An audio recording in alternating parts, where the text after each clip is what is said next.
Hello everybody and welcome to Cars and 100. Let's talk about everything automotive.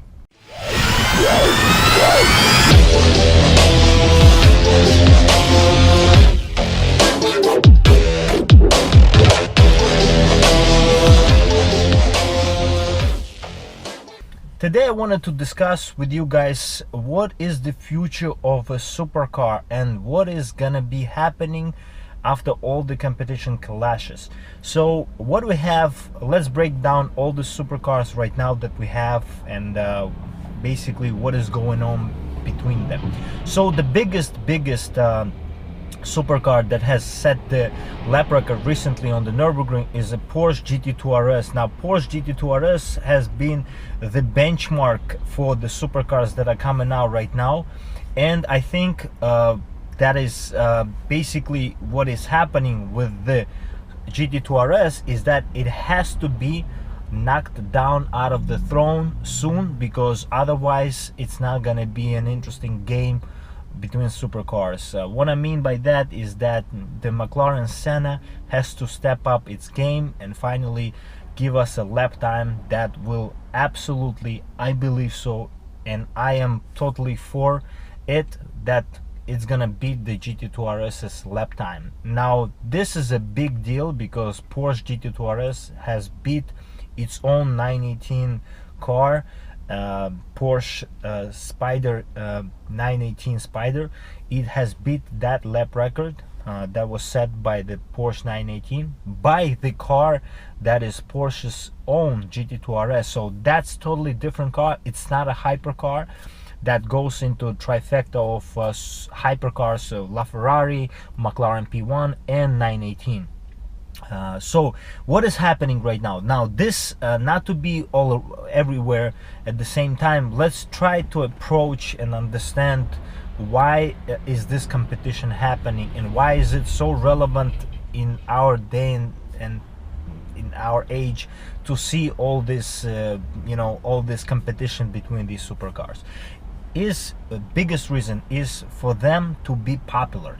Now when Lamborghini Huracan Performante has beat the lap record right before the Gt2 Rs, that car has been the absolute benchmark on the market. It was absolute dominant car compared to the regular Huracan. Now it's understandable that the Porsche Gt2 Rs had to beat this lap record because it was kind of on their nose, and they are absolute, in my opinion, I have more respect for Porsche than for Lamborghini in terms of the engineering, because Porsche has a bigger heritage than Lamborghini, and I think the only biggest competitor right now for the Porsche is McLaren. Now sliding interestingly towards McLaren is Mclaren Senna topic. So Mclaren Senna topic has been on the market already for 3 months, has been introduced for 3 months. It has not been yet bought by customers who already pre-ordered them way before the car was produced.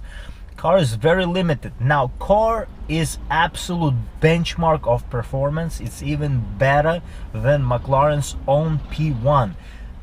Does it look familiar? 918 Spider and Gt2 Rs. Gt2 Rs has beat 918 Spider, so it is just a matter of time when Mclaren Senna will beat McLaren P1, and it's gonna be an absolutely crushing lap that the McLaren Senna has to do on the Nürburgring, and I think there is nothing less than that, because the car is so powerful. It has 650 horsepower per ton. Now compare that to the very competitive 720S that came out recently. The car looks like a little bit like 720S, but it's absolutely different machine. That car 720S has 500 horsepower per ton.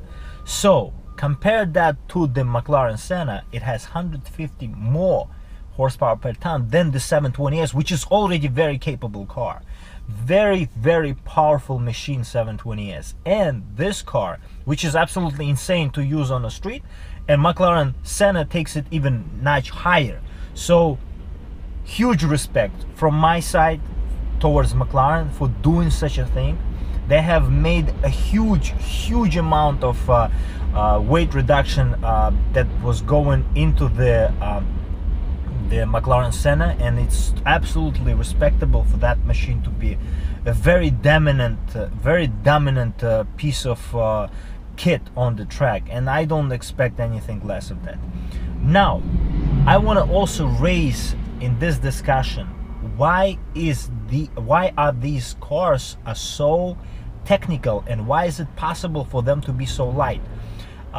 Which I haven't told you that it's McLaren Senna is very light car. It's a very light car. It is under 3,000 pounds. So what it means is that the car is 2,700 roughly pounds to be exact, which is absolutely insane for the road legal car.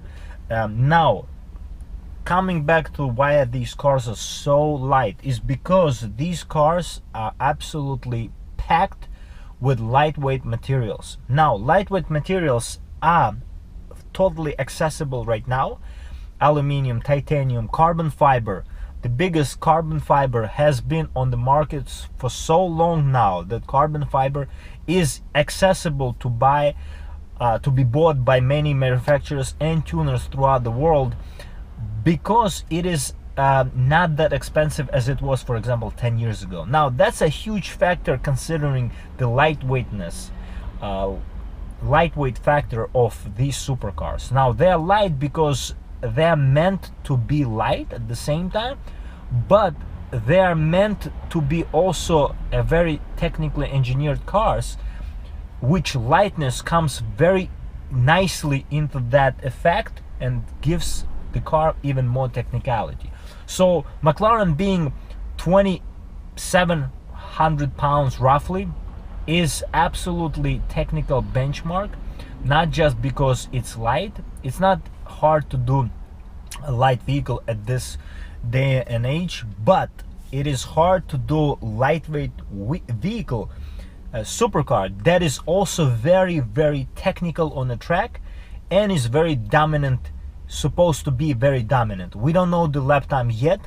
Hopefully that's exactly what I expect. It should be at least 3, maybe even 5 seconds faster than GT2 RS. I have absolute no doubt about that, and hopefully we'll receive some news in future about this. We see lots of journalists posting on the internet that these cars are already technically everybody went over their technicalities and why they're so light and what is going on inside and what are they made, how they made. So these cars are soon gonna be produced and gonna be delivered to the customers, and that's when we're gonna start seeing the lap times and benchmarks from that car, which is very exciting if you're a car guy like me, and I am looking forward to that.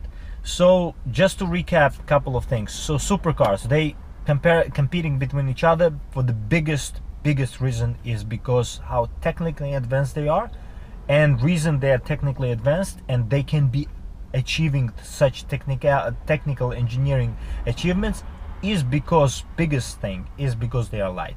And carbon fiber has become very accessible material lately, and I think in future, just to put that into perspective, in future I think we're gonna see a very lightweight vehicles, including the regular cars. Now that's gonna be exciting because hot hatchbacks also will get that treatment. I'm expecting next GTI, just because I'm sitting in the GLI, and next GLI to be lighter than the outgoing GLI, because outgoing GLI is not that heavy still, but I'm expecting the next GLI to be under 3,100 pounds. Hopefully that's what we're gonna get. Now, in terms of carbon fiber pieces and everything like that, I think this should come easier and more price friendly for the customers in future.